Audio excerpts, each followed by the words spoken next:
Today we're here in the beautiful island of Lembongan. It's a gorgeous place. It's southeast of Bali, right, everybody? Yes, yes, yes. Yes. Which is over there. You can see Bali behind me. And it's so close, but it's so different to Bali Island. It's amazing. So we've come over today just to have a kind of an interest in what's happening here since COVID hit.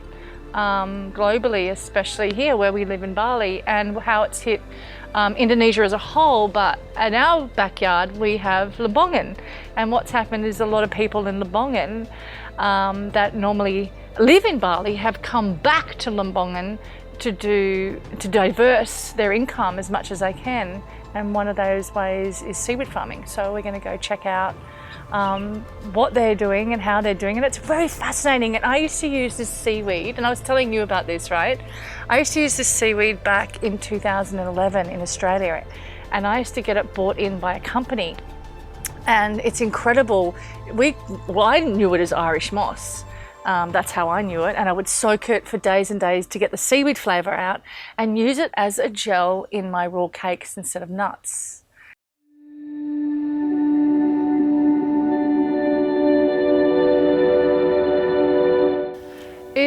The fascination for me is I've come here for many years. Like, I've been in Indonesia since 2012, and I've come across Lembongan a lot. And I always used to see looking down off the cliff, it's all the farms, right? The seaweed farms. And it's just beautiful. It's like looking over a cliff at agriculture, but this is aquaculture. I think that's what it's called. But it's just amazing to see the structure that they have when they plant this seaweed and how they do it. So we're going to jump on some scooters and show you around the island and let you have a look at what it's like here, because it's pretty amazing, really. It's like just tropical glory, and it's green and lush, and the people are incredible. So I'm super excited to show you this today.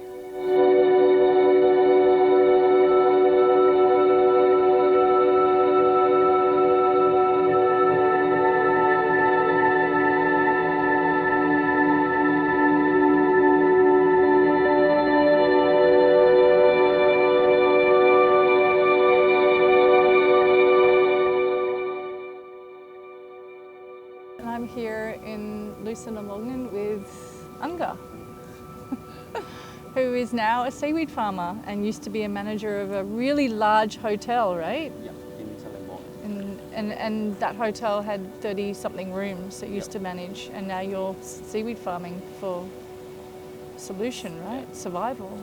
It's almost 1 year now. Far out, hey? So since then, since the pandemic, the COVID-19, then I'm start doing this. Have you ever done that before? Not really, but when I was young, I used to go with my dad, because my dad used to do this, but I didn't know how to do it. You kind of just ran around like a kid and just ignored it, like, you know. Right now, I'm the youngest around this area to do this. Oh, really? Why is that? Why is that? Because now that I have a family, that I have to. I have to work. I have to find some income. Right now, I have a son. I have my wife there. Yeah, where? That's my wife with the red hat. hat. Yeah. And what was she doing before this? She used to work there as well at Batu Karang as a admin engineering, like in the office. Oh my God! Are you serious? That's amazing. So what's the process? Like, like, you would have watched your dad, right? But you didn't learn it, right? And then not really. Now, and then my father-in-law yeah, taught me everything. So what do you do? Like, how does it work? To find a lot of stick, and then you hole, put it in there, and then we make a hole with like a big hammer. Yeah, Bang, bang, bang, like probably like 20 of it, like every meter. Yeah. Yeah, and then you put it, and then you put the line as well. How deep's the hole? Like, must be like this deep. So you have to dig it. Once everything is finished, then you put the seaweed one by one into the hole. It's like, because the seaweed has like a line. Yeah. You just have to tie the line each other, like one, probably like around 3 3 meters from here to something like around there, and then just tied it. Yeah. And where do you sell it? Sell it one of the local here, and then they will put everything in one place, and then they send it to the mainland. And they buy it? Yeah, they buy it. In the supermarket or in the market? Or both? There's like a big company that doing this seaweed.